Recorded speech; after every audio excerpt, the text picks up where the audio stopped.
आप देख रहे हो प्रभावशाली न्यूज। अब हर खबर होगी प्रभावशाली। देखिए, मैंने पहले भी कई मर्तबा कहा है, मैं आज शुक्रिया अदा करना चाहता हूँ डॉक्टर अख्तर हुसैन रिजवी साहब का और एडवोकेट रुबीना रिजवी साहिबा का, जिन्होंने यहाँ बुलाकर मुझको ये एजाज़ दिया, मुझको सम्मान दिया। मगर ये अवार्ड का हकदार मैं नहीं हूँ, मेरे इलाके के लोग हैं जो मेरे साथ रात दिन काम करते हैं, जिसकी वजह से मुझको ये अवार्ड मिला है। देखिए, आज बहुत ज़रूरी है हम इस टॉपिक पे बात करें। ये आज जो प्रोग्राम यहाँ पे किया गया है सूरतुन नबी, ईद मिलादुन नबी के मौके पर, ये बहुत इम्पोर्टेंट है। और आपने देखा कि यहाँ पर अपनी तकरीर करते हुए leader of opposition Ambadas Danve ने क्या कहा, आपने देखा कि खासदार अरविंद सावंत ने क्या कहा, आपने देखा कि एडवोकेट आशीष शेलार ने क्या कहा। लोगों का सबका यही मानना है कि चंद लोग जिसको हम गिनती में भी नहीं ले सकते, वैसे लोग इस देश के अंदर अमन और शांति को खराब करना चाहते हैं। मैंने एक बात अंदर कही, अगर आपने सुनी होगी तो, अगर आसमान में कोई आदमी थूकता है तो थूक उसके मुंह पे गिरता है, आसमान तक नहीं पहुंचता है। तो आज अंबादास दानवे ये कहते हैं कि नबी करीम मोहम्मद मुस्तफ़ा जो प्रॉफिट है वो सबके है, वो सबके लिए आए हुए हैं। उन्होंने जो मैसेज दिया है, जो पैगाम दिया है अमन का, शांति का, एकता का, भाईचारे का, वो सबके लिए है। और मैं आपसे एक कदम आगे बढ़ के कहता हूं कि इस्लाम के अंदर अगर किसी बेकसूर आदमी को अगर आप मारते हो तो आप पूरी इंसानियत का कत्ल कर देते हो। जो मजहब में ये बात लिखी है, और हर मजहब हर आदमी को अपने मजहब को मानने का अधिकार है। आप मुझको एक मजहब बता दो जिसके अंदर अहिंसा दिखती हो। हर मजहब जो है उसमें सिर्फ और सिर्फ अहिंसा है, हिंसा की कोई जगह नहीं है। हिंसा को कोई आदमी लाइक नहीं करता है, कोई इंसान लाइक नहीं करता है। हर मजहब के अंदर होता है कि आप अमन के साथ रहो, आप सुकून के साथ रहो, आप चैन के साथ रहो और दूसरों के भी रहने दो। तो इसलिए हमको जो हिंसा है उससे दूर रहना चाहिए और अहिंसा के साथ में रहना चाहिए। मैं अक्सर ये कहता हूँ कि आज जो प्रोग्राम एडवोकेट रुबीना अख्तर रिजवी साहिबा ने किया है, वो जो ईद मिलादुन नबी का जो प्रोग्राम है ना, वो सिर्फ एक दिन का नहीं होना चाहिए, ये 365 दिन और अपनी पूरी जिंदगी का होना चाहिए। क्योंकि हमको उनका मैसेज रोज देना है। हम नमाज रोज पढ़ते हैं, उसी तरह से ये मैसेज जो मोहब्बत का है, अगर आप एक आदमी से अच्छी बात दिन में एक बार कर दोगे, जो हमारा बिरादरान वतन है उसे एक बार अच्छी कर दोगे, वो जिंदगी भर के लिए आपका दोस्त बन जाएगा। तो अगर हम रोज एक नया दोस्त बनाते हैं तो 365 दिन में हम 365 नए दोस्त बनाएंगे, तो हमारी जिंदगी में हजारों लाखों नए दोस्त बना लेंगे। तो मेरा ये आपके माध्यम से आज का ये जो एडवोकेट रुबीना रिजवी साहिबा का प्रोग्राम है, वो एक मैसेज है लोगों के लिए, उन लोगों के लिए जो नफरत फैलाना चाहते हैं कि हमारा जो मकसद है, हमारा जो है मैसेज है, वो पैगाम का हम मोहब्बत देना चाहते हैं और वो मोहब्बत का मैसेज हम लेके आगे जाएंगे। की तरफ से ये प्रोग्राम यहाँ रखा था, मुझे खुशी हुई यहाँ आके, क्योंकि मोहम्मद पैगंबर जी की जो इस समाज को, विश्व को जो उन्होंने संदेश दिया है, मैसेज दिया है, उसका यहाँ फिर एक बार, क्योंकि हर समाज, हिंदू हो, मुसलमान हो, सिख हो, क्रिश्चियन हो, सभी हिंदुस्तानी एक साथ रहना चाहिए। और मोहम्मद पैगंबर जी ने जो संदेश दिया है वो सिर्फ मुसलमानों के लिए नहीं तो पूरे विश्व के लिए दिया है। और मुसलमानों के साथ पूरे विश्व ने भी वो संदेश अगर ठीक से ले तो इस समाज आगे जाएगा, प्रगति करेगा और सब एक जगह रहेंगे। ऐसी एक संकल्प हमने इस माध्यम से किया है और ये अच्छी बात है। दानवे जी, जिस तरीके से देखा जा रहा है प्रोफेट सल्लल्लाहु अलैहि वसल्लम के नाम को लेकर गुस्ताखियां की जा रही है, बहुत सारे अपशब्दों की टिप्पणी की जा रही है। जिस स्वामी ने इस तरीके की टिप्पणी आप सल्लल्लाहु अलैहि वसल्लम के ऊपर की है, उसके ऊपर 60 से ज्यादा एफआईआर हो चुकी है, लेकिन अब तक भी उसकी गिरफ्तारी नहीं हुई है। आप इस प्रोग्राम मैं समझता हूँ जो मोहम्मद पैगंबर जी पे ऐसे, वो जब जिंदा थे वो भी उनके उस टाइम भी उन पे ऐसी टीका टिप्पणी हुई है, उस टाइम भी लोगों ने उनको तकलीफ दी है और अभी भी लोग तकलीफ उनके विचार को देते होंगे, तो उससे उनका विचार और मजबूत होता है, उससे ऐसा कोई फर्क नहीं पड़ता।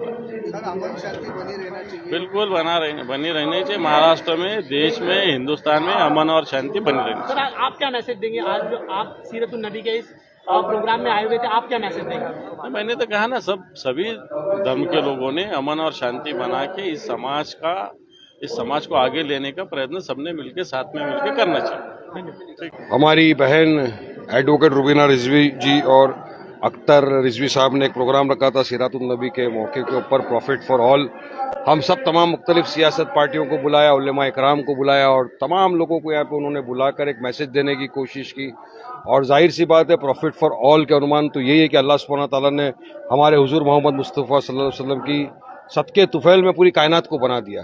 वो तो सबके लिए चाहते थे कि सब एक साथ होकर रहे, अमन शांति का पैगाम रहे, तो उसी के ऊपर बात करने को बुलाया। और काफ़ी सियासत पार्टियों ने अपनी अपनी बात रखी, हमने भी अपनी बात रखा और हमने कहा कि बिल्कुल सही बात है, लेकिन कुछ नफरती लोग ऐसे आ गए हैं जो अपनी सियासती रोटी गर्म करने के लिए अब उनको एक ही मौका मिलता है, जब डेवलपमेंट और विकास में फेल हो जाते हैं, जब आम जनता सवाल करने लगती है, तब ध्यान भटकाना है, जवाब नहीं देना, तो फिर एक ही चीज चलती है, जाओ मुसलमानों के खिलाफ अनाप शनाप बकवास करो, इस्लाम को गाली दो, हुजूर की शान में गुस्ताखी करो और ध्यान सबका भटका दो। अब यही हुआ। हमने कहा कि कुछ दिन पहले ही आपने देखा किस तरह से रामगिरी आ गया, अचानक से हमारे हुजूर मोहम्मद मुस्तफ़ा सल्लल्लाहु अलैहि वसल्लम की शान में गुस्ताखी किया।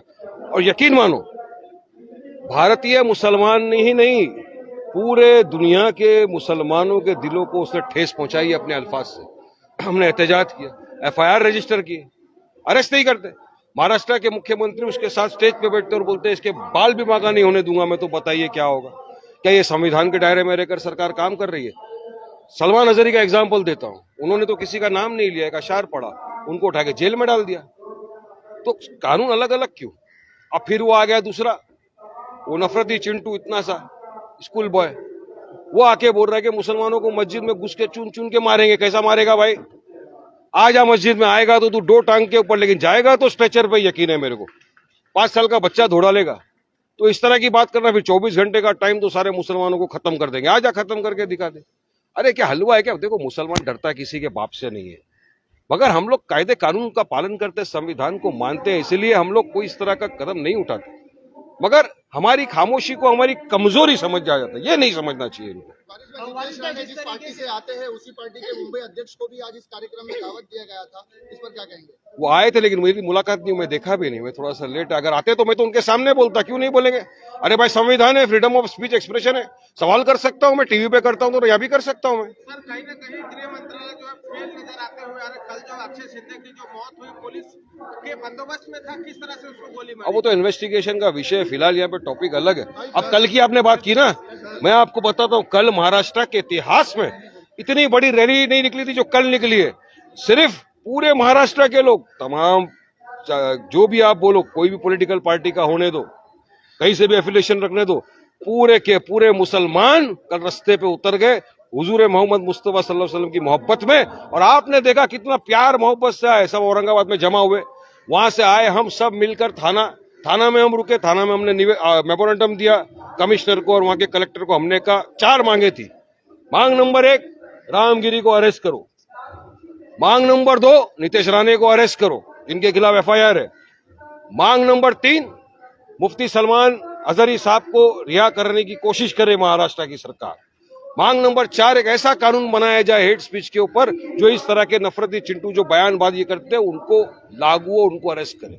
4 मांग हमने दिया है। अब देखते हैं, अगर नहीं हुआ तो इससे बड़ा एहतजाज किया जाएगा रस्तों पे आकर, संवैधानिक तौर से। वारिस भाई, एक तरफ नफरती चिंटू का जिक्र आपने किया, दूसरी तरफ रुबीना रिजवी जी जिन्होंने आज ये प्रोग्राम मुनक्किद किया था सीरत नबी पर, आप की सीरत मुबारक खैरों के बीच में भी आम हो, उसको लेकर क्या कहेंगे? देखिए, उन्होंने बुलाया, प्रोग्राम उनका है, तमाम मुख्तलिफ सियासत पार्टियां, आइडियोलॉजिकल डिफरेंस होते हैं, मगर यहाँ तो प्लेटफॉर्म एक था, ये तो प्रॉफिट फॉर ऑल का था। अगर वो होते रुकते तो हम उनसे सवाल करते कि आप जिस प्रोग्राम में आए हो आज, ये तो हुजूर मोहम्मद मुस्तफ़ा सल्लल्लाहु अलैहि वसल्लम की शान के लिए बयान करने का प्रोग्राम है, तो आपके जो लोग हैं उसके खिलाफ नफरती भाषण कर रहे हैं। हम सवाल करते हैं उनको, लेकिन वो मिले नहीं हमको। बहरहाल, हम तो हर फोरम पे सवाल करते थे, करते रहेंगे। हम सवाल करेंगे, हमारा जवाब तो उनका ये होना चाहिए कि उनको अरेस्ट करेंगे। हमने कल संविधान भी दिया है उनको, संविधान इक्वालिटी की बात करता है। हाँ, जब चुनाव आता है तब इस तरीके की चीजें होती है करके लोग कहते हैं, क्या कहते हैं? देखिए, आपकी बात, सवाल बिल्कुल दुरुस्त है। महाराष्ट्र में चुनाव आ रहे हैं, महाराष्ट्र में इनको डेवलपमेंट और विकास की बात करो, 0 है। इनको सर्वे में पता चल गया कि हार रहे बुरी तरह से, तो क्या किया जाए? अब तो ऐसे में अपने नफरती चिंटुओं को भेजते, जहर उगलो।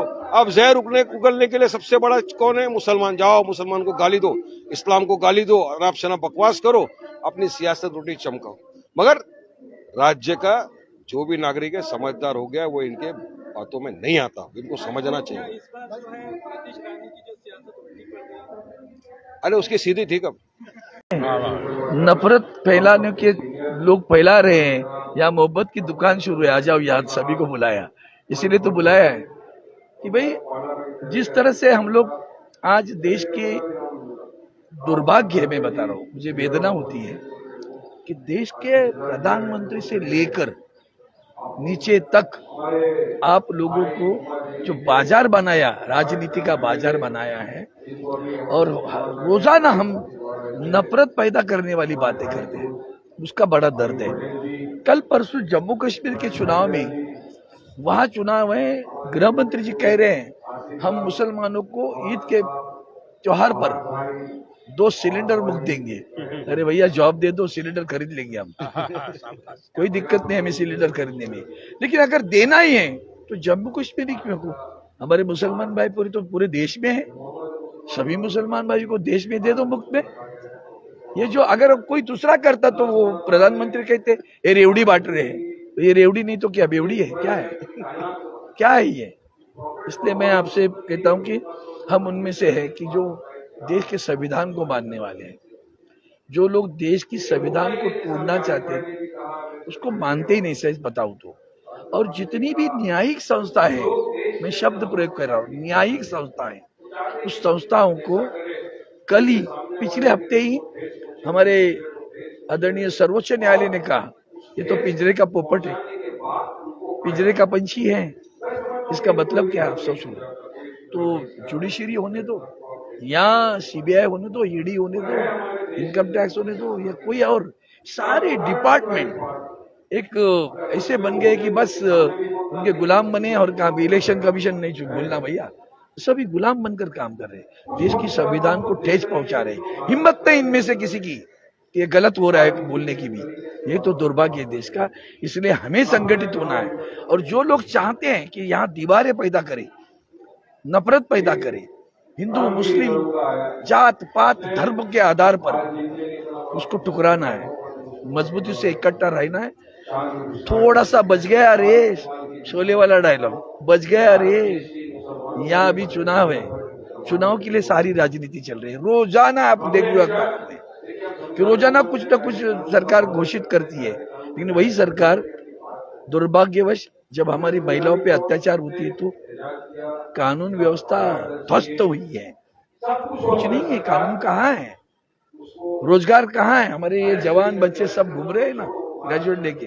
इसलिए हम आपसे प्रार्थना करते हैं, इसके माध्यम से ये बड़ा अच्छा कार्यक्रम रिजवी कॉलेज में लिया गया, सभी को बुलाया, दिल खोलकर बोलो, लेकिन दिल और जुबान एक बात करे, इतना मैं कहता हूँ। जुबान पे एक और दिल में अलग, वो हमारी औलाद नहीं है, बाला साहब ठाकरे जी की औलाद है, और जो जुबान पे है वही दिल में है, इतना ही।